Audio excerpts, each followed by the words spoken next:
बहुत इस्तकबाल है नाज़रीन आपका। मैं हूं आपके साथ अबू हुरैरा और आप देख रहे हैं खबर खास। आज खबर खास में हम बहुत अहम इशू पर बात करेंगे कि कसरत अज़दवाज और मुल्की कानून, इसी इशू पर आज हम बात करेंगे।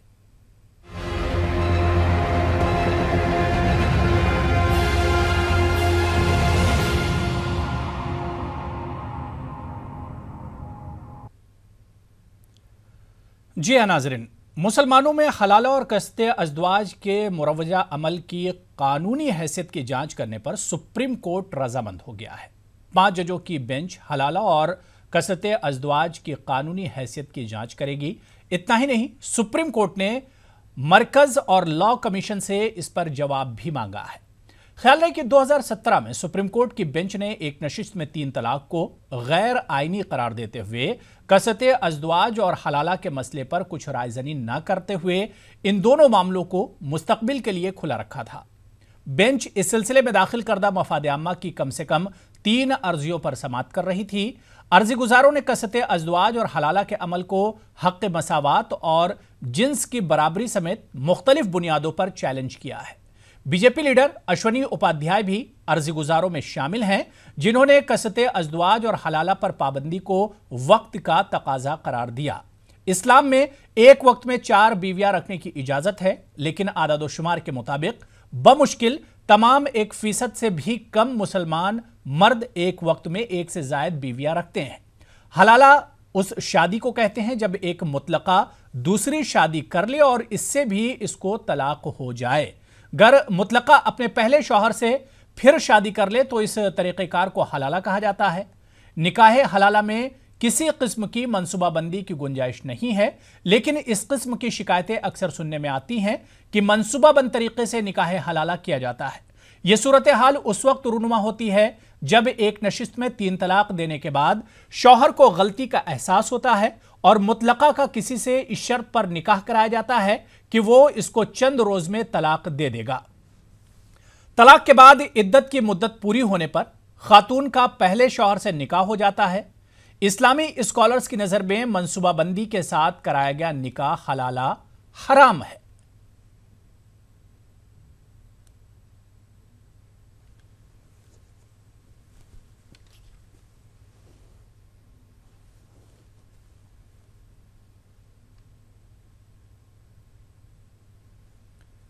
तो इसी पूरे मसले को हम समझने की कोशिश करेंगे। हमारे साथ कुछ खास पैनलिस्ट जुड़े हुए हैं। बहुत जल्दी अपने मेहमानों का हम आपसे तारुफ करा दें। हमारे साथ फैज़ान मुस्तफ़ा साहब जो कि लॉ एक्सपर्ट हैं, नलसार लॉ यूनिवर्सिटी के आप वीसी भी हैं, हमारे साथ हैदराबाद से जुड़े हुए हैं। इसके अलावा रुमाना सिद्दीकी जो कि मेंबर हैं यूपी स्टेट माइनॉरिटी कमीशन की, आप लखनऊ से हमारे साथ जुड़ी हुई हैं। और इनके अलावा हमारे साथ अश्वनी उपाध्याय जी जो कि बीजेपी लीडर हैं, आप दिल्ली से फोन लाइन पर हमारे साथ जुड़े हुए हैं। अपने तीनों मेहमानों का हम बहुत इस्तकबाल करते हैं इस प्रोग्राम में। सबसे पहले अश्वनी उपाध्याय जी, आपसे ही शुरुआत करना चाहेंगे कि आखिर ये कदम उठाने की या सुप्रीम कोर्ट में जिस तरह से इस पूरे इशू को आपने मूव किया है, क्या जरूरत आपको महसूस हुई? देखिए, चूंकि मैं वकालत के अलावा पब्लिक सार्वजनिक जीवन में रहता हूँ तो बहुत सारे लोग मिलते हैं, महिलाएं मिलते हैं, पुरुष भी मिलते हैं। मुझे कुछ बहनें मिली और जब उन्होंने अपनी स्थिति बताई तो मुझे बहुत रोना आया। मुझे उन्होंने जैसी स्थिति बताई, और उसमें से 2 बहन यहाँ आई हैं सुप्रीम कोर्ट में मेरे साथ में, समीना बेगम और नफीसा खान जी। दोनों याचिकाकर्ता भी हैं। तो टोटल आज 4 PIL थी, जिसपे 4 PIL को सुप्रीम कोर्ट ने सुना है और 4 विषय थे टोटल: पॉलीगैमी, निकाह हलाला, निकाह मुता, निकाह मिस्यार। 4 विषयों पे नोटिस इशू किया है और फिर मामले को कॉन्स्टिट्यूशन बेंच को रेफर किया है। मैं आपको एक वकील के नाते अगर आपको बात बताऊं, आपके दर्शकों को और सबको ये समझने की जरूरत है कि भारत भगवत गीता, रामायण या बाइबिल या कुरान से नहीं चलता है, भारत कॉन्स्टिट्यूशन से चलता है। बिल्कुल। और फंडामेंटल राइट जो सबसे पहला राइट आता है वो आर्टिकल 14 आता है। आप सोचिए जरा, हमारे पास इतने फंडामेंटल राइट हैं कि पहला वाला आखिर इक्वलिटी बिफोर लाई क्यों नहीं है, दूसरा क्यों कुछ नहीं हुआ?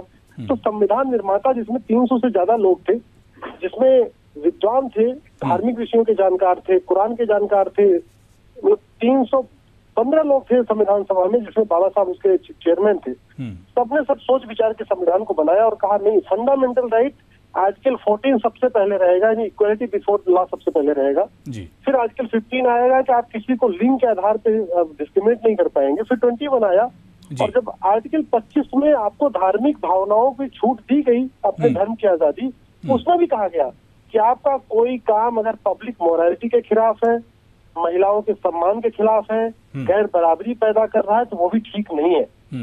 अभी स्थिति में क्या हो रहा है कि आप पुरुष तो 4 शादी कर सकता, लेकिन महिला 4 शादी नहीं कर सकती जी। निकाह हलाला से बेचारी महिला जाएगी, तलाक देगा पुरुष और निकाह हलाला होगा महिला का। निकाह मुता हो रहा है, 12 साल की बच्ची, 15 साल की बच्ची की 10 दिन के लिए शादी हो रही, 20 दिन के लिए शादी हो रही, 1 महीने के लिए शादी हो रही है, वो लोग शादी कर रहे हैं, चले जा रहे हैं। वो अगर प्रेग्नेंट हो जा रही है, उसके बच्चे पैदा हो रहे हैं, वो बच्चे अनाथ हो जा रहे हैं, उन बच्चों को देखभाल करने वाला नहीं है। तो मुझे लगता है कि ये बहुत गंभीर विषय था, इसलिए मैंने माननीय सुप्रीम कोर्ट को कहा है कि ठीक है। इससे पहले अश्विनी जी कि मैं आपसे दूसरा सवाल करूं, एक और खास मेहमान हमारे साथ पैनलिस्ट अब्दुल रहमान आबिद साहब भी हमारे साथ जुड़ गए हैं, जो कि सीनियर जर्नलिस्ट भी हैं और इस्लामी स्कॉलर भी हैं, वो भी हमारे साथ जुड़े हुए हैं।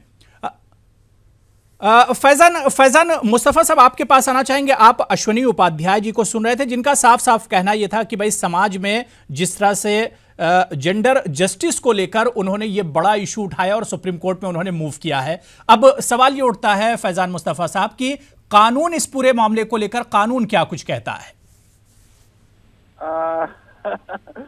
भाई देखिए, ऐसा है कि मैंने आज तक एक भी मुद्दा शादी नहीं देखी जी, और उपाध्याय साहब ने बहुत सी देख ली, तो इससे आपको साफ जाहिर हो जाता है जी। मैंने आज तक एक भी हलाला नहीं देखा।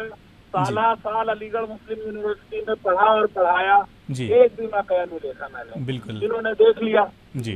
पॉइंट ये है कि जब 3 तलाकों को अब सुप्रीम कोर्ट ने गैर कानूनी कर दिया, तो अब हलाला की जरूरत ही नहीं है। बिल्कुल।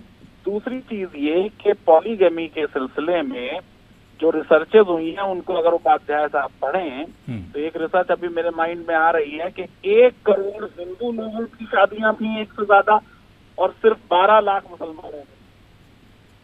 समझ रहे हैं आप? बहुत फर्क है जी। बिल्कुल। मेरा ये कहने का मतलब है कि हमको ये सोचना चाहिए कि क्या हमने ये तय कर रखा है, जैसे सुप्रीम कोर्ट ने उस जजमेंट को इन्होंने भी कोर्ट किया है काटू साहब के जॉन वेलेथम वाले पे, सुप्रीम कोर्ट ने कहा कि अब दूसरी बीवी जो है वो कीप है। अब आप समझ लीजिए कि कीप और मिस्ट्रेस जो है वो किसी औरत के लिए सुप्रीम कोर्ट का कह देना कितनी गलत बात है। तो कौन सा उसमें जेंडर जस्टिस सुप्रीम कोर्ट ने भी किया जी। दूसरी चीज ये कि हम सिर्फ ये चाहते हैं कि क्योंकि सेकंड हिंदू वाइफ का लॉ में कोई स्टेटस नहीं है, उसको न मेंटेनेंस मिल सकती है, न घर में रहने का उसको हक है, ना उसको जायदाद में कोई हिस्सा मिलेगा, तो मुसलमान औरतों का भी स्टेटस सेकंड वाइफ जो होंगी उतना ही नीचे कर दें जितना हिंदू सेकंड वाइफ का है। देखिए बात मैं इसमें आपको दूसरी कहना चाहता हूँ कानूनी तौर पे कि क्या आज इस मुल्क में एक किसी सिटीजन को 100-200 औरतों के साथ लिविंग रिलेशनशिप करने का हक है या नहीं, पूछ लो उपाध्याय साहब से। और अगर उनको हक है तो आप लिविंग कर सकते हैं, लेकिन निकाह मत कीजिए किसी से। ये क्या बात हुई? ये क्या बात हुई कि आप लिविंग अलाउ करते हैं और आप ये कहते मैं फेवर में नहीं हूँ पॉलीगमी जी, ना इस्लाम में पॉलीगमी का वो प्रोविजन है। अगर आप देखेंगे कुरान में तो इतनी सख्त शरायत हैं कि ये एक्सेप्शन है, ये रूल नहीं है। और जो उसमें शर्त लग आती गई उसके बारे में भी कुरान ने कह दिया कि भाई आपसे मसावात नहीं होगी, आपसे इक्वालिटी नहीं होगी, इसलिए आप एक पे ही इत्तेफा करें। लेकिन क्वेश्चन ये है कि ये बार बार मुस्लिम लॉ के इशू में जब जाएगा कोई वकील और उसका किसी एक पॉलिटिकल पार्टी से ताल्लुक होगा, तो ये हमको लगता है, चाहे उनका जरूर उसमें जेंडर जस्टिस में बहुत यकीन हो कि वो मुसलमानों को पुअर लाइट में शो करने के लिए, समाज को पोलराइज करने के लिए और किसी एक पर्टिकुलर पार्टी को पॉलिटिकल फायदा देने के लिए ये पिटीशन की जा रही है। तो फिर ये पिटीशन जेंडर जस्टिस के लिए नहीं मोटिवेटेड है, ये पॉलिटिकल क्राइसिस क्रिएट करने के लिए मोटिवेटेड। बिल्कुल। अश्विनी उपाध्याय जी, आपने सुना फैजान मुस्तफा साहब को, कई बड़ी अच्छी दलीलें फैजान साहब ने दी हैं। नहीं, फैजान साहब जैसे बुद्धिजीवी लोगों के साथ दिक्कत यह है कि वो हर चीज में पॉलिटिक्स तलाशते हैं और हर चीज में पहली बात तो अगर इस्लाम में पॉलीगैमी नहीं है, हलाला नहीं है, मुता नहीं है, मिस्यार नहीं है, तो बात यही खत्म हो गई। फिर तो डिफेंड करने का कोई मतलब नहीं। फिर तो मुस्तफा साहब को ये कहना चाहिए कि मैं तो स्वागत करता हूँ माननीय सुप्रीम कोर्ट के नोटिस इश्यू का, और मैं खुद सुप्रीम कोर्ट चल के करूंगा, हाँ साहब इसको खत्म करिए, ये होती बात। अब उसमें वो पहले तो 1 घंटे भूमिका बना रहे हैं, भूमिका बना कर नहीं, ये गलत भी है। मुझे लगता है ये ठीक नहीं है, जनता समझती है।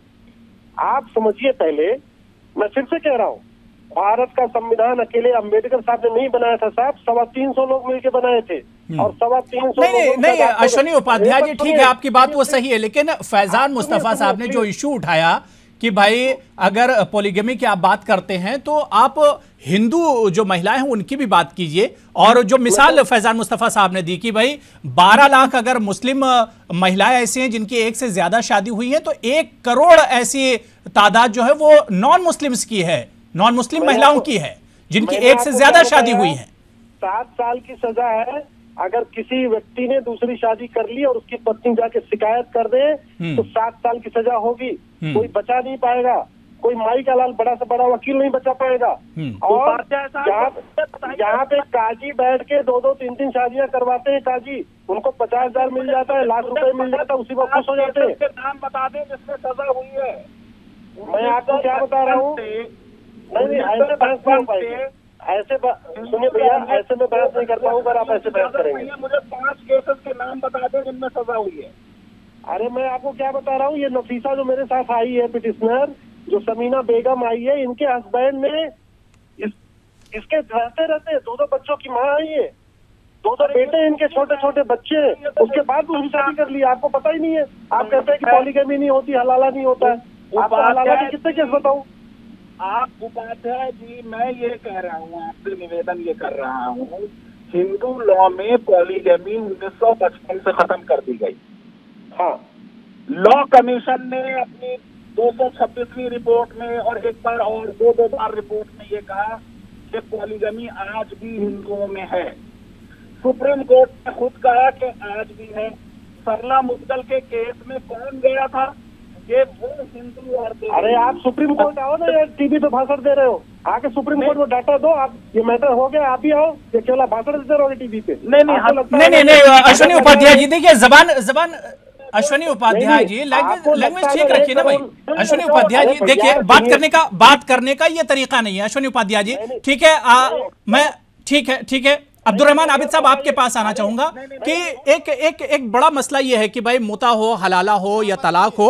अब्दुल रहमान आबिद साहब, बड़ा मसला ये उठता है कि मियां बीवी के दरमियान यानी तलाक के बाद का जो मामला होता है उसे इस्लामी नजरिए से अगर हम लोग देखें तो बहुत मुख्तसर में हम आपसे जानना चाहेंगे, तलाक के बाद मियां बीवी के बीच जिस तरह के हालात बनते हैं, जो मसाइल उठते हैं। देखिए अबू हुरैरा साहब, हाँ देखिए अबू हुरैरा साहब, बुनियादी तौर पर बात यह है कि अगर मियाँ बीवी तलाक के ज़रिए जुदा हो जाते हैं या खुला के ज़रिए जुदा हो जाते हैं, चाहे बीवी की तलब पर चाहे शौहर की तरफ से, तो जब वो मियाँ बीवी की सूरत में अब उनका रिश्ता ख़त्म हो गया और वो जुदा हो गए, तो शरीयत का कानून ये कहता है कि बच्चों की देखभाल की, परवरिश के खर्चे की सारी जिम्मेदारी वो शौहर की है, बाप की है, यानी बच्चों के, औरत की नहीं है। एक बात तो ये बुनियादी है। लेकिन अश्वनी उपाध्याय जिस बेतुकेपन से दलीलें दे रहे हैं, अभी इन्होंने जिक्र किया कि साहब मेरे साथ जो वो आई है कंपटिशनर या जो भी जिसका एक केस लेके गए हैं बहाना करके, मैं पूछना चाहता हूं कि इशरत जहां और उसके साथ में जो कल सुप्रीम कोर्ट में आपके साथ खड़े हुए थे, कहाँ हैं आज वो? क्या उन्होंने बीजेपी ज्वाइन कर ली नहीं? उनके चेहरे बेनकाब नहीं हो गए कि वो आपकी वर्कर थी? आपकी पार्टी में रह करके आप लोग सियासत करते हैं, मुस्लिम महिलाओं के जज्बात से खेलते हैं और उनको वरगलाते हैं और फिर इसको बताते हैं आपके समाज का मसला है। ये ऐसा ही झूठ है। देखिए बुनियादी तौर पर अबू हुरैरा साहब, इस बात को समझने की जरूरत है कि इन लोगों के पास मसाइल नहीं रहे।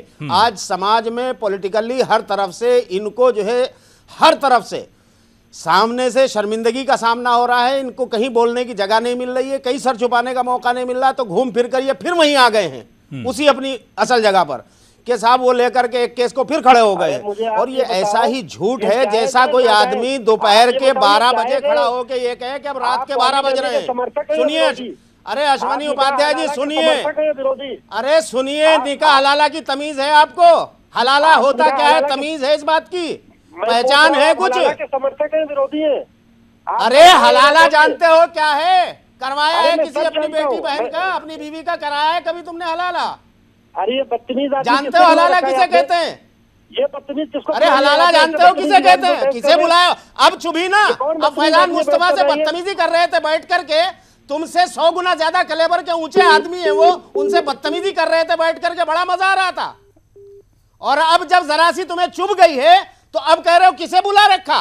जी सुनिए, पहले आपको तमीज इस बात की होनी चाहिए। अब्दुर्रहमान आबिद साहब, लग रहा है अश्वनी उपाध्याय आपकी दलीलें सुन नहीं पाए और उन्होंने फोन काट दिया है। वो हमारे प्रोग्राम से शायद लग रहा है उन्हें फिर से जोड़ने की कोशिश करेंगे, लेकिन आप अपनी बात पूरी कर लीजिए, फिर हम रोमाना के पास भी जाएंगे। मैं अपनी बात रखता हूं। देखिए, बुनियादी बात अबू हुरैरा साहब ये है कि जिस विषय को लेकर के कोई भी आदमी आगे मूव कर रहा है, पहले उसे डिटेल में उसकी जानकारी चाहिए होती है, बिल्कुल, ताकि वो उस विषय पर बात करने का अहल भी हो सके।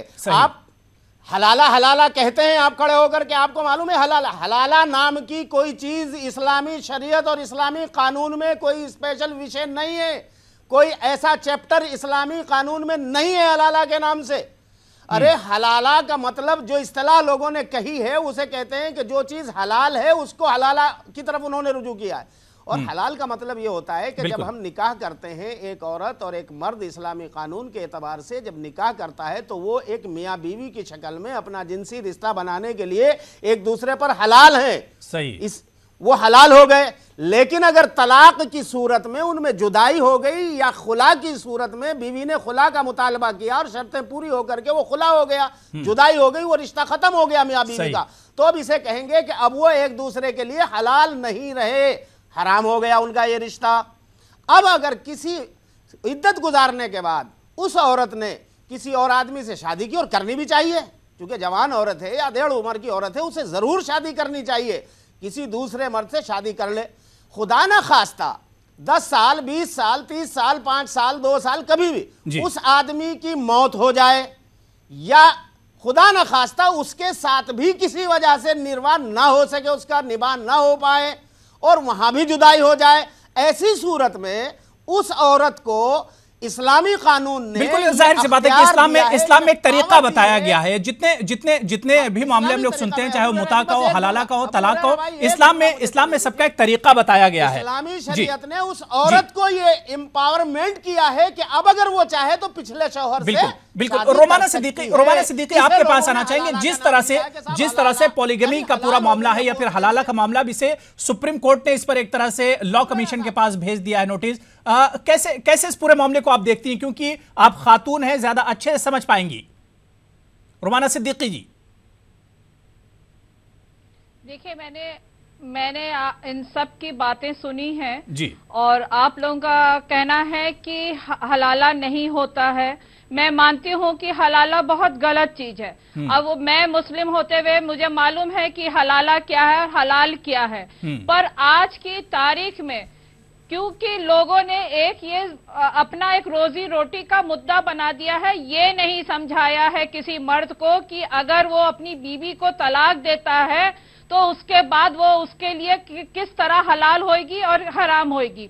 पर उन लोगों ने एक तरह से ये रोजी रोटी का धंधा बना लिया, जिससे कि लोगों ने दुकानें खोल के बैठ गए हैं कि औरत जब वहां से तलाक मिलता है उसको तो कहते हैं कि हमारे पास आओ, हम तुम्हें हलाल करेंगे। और आपने अभी मौलाना साहब ने जो बात कही वो बात एक तरह से ठीक है कि उसको दूसरी शादी करनी, पर खाली इस वजह से ये कह दिया जाए कि नहीं खाली एक रात बिताओ और उसके बाद फिर तुम वहां से तलाक लेके हमारे पास आओ, ये चीज गलत है। हाँ, वो उसको किसी मसलहत में उसको शादी करनी पड़ रही है। प्रोपेगेंडा रोमाना जी कोई करता है तो ये गलत है, इस्लामी शरीयत इसको अलाउ नहीं करती। ऐसे आदमी पर अल्लाह के रसूल ने भी लानत भेजी है और इस्लामी मुझे भी पता है कि क्या गलत है क्या सही है, पर आप ये देखिए कि लोगों ने आज की तारीख में दुकानें खोल के बैठ गए हैं।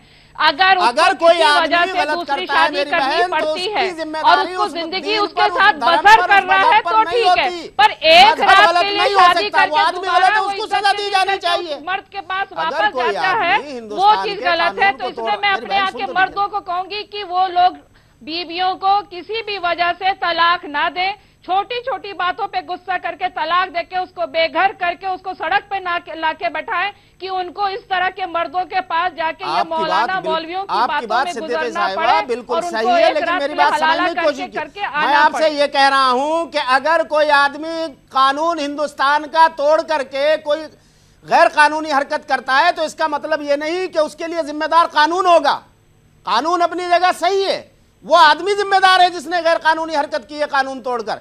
इसलिए शरीयत को यह कहना कि शरीयत उसकी जिम्मेदार है, यही तो बात नहीं, है कि आप वो आदमी जिम्मेदार है। आप लोगों से कहना चाहती हूँ कि आप लोग हमारे यहाँ के मर्दों को क्यों नहीं बताते हैं कि क्या चीज गलत है, क्या सही है, करते हैं, करते हैं, होता है, अरे क्यों मेरी बहन करते हैं, ऐसा नहीं है, पड़ता है ना, बिल्कुल यही झूठ है।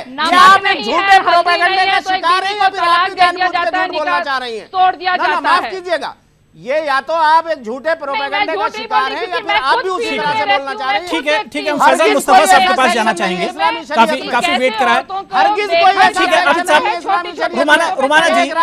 रुमाना जी बात पूरी हो गई। फैजान, किसी औरत की शादी वो किसी दूसरे मर्द से कर सकती है, नहीं? ठीक है, अब्दुर्रहमान आबिद साहब, अब बड़ा सवाल ये उठता है।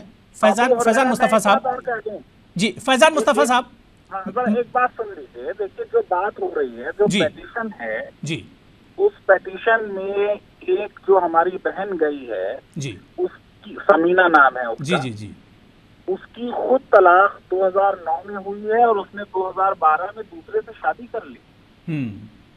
तो ये एक बात कह देना कि हर मुसलमान 3 तलाक देता है और हर मुसलमान तलाक देने के बाद अपनी बीवी से दोबारा शादी करने के लिए उसके ऊपर जबरदस्ती हलाला इम्पोज करता है, ये फैक्चुअली भी इनकरेक्ट है।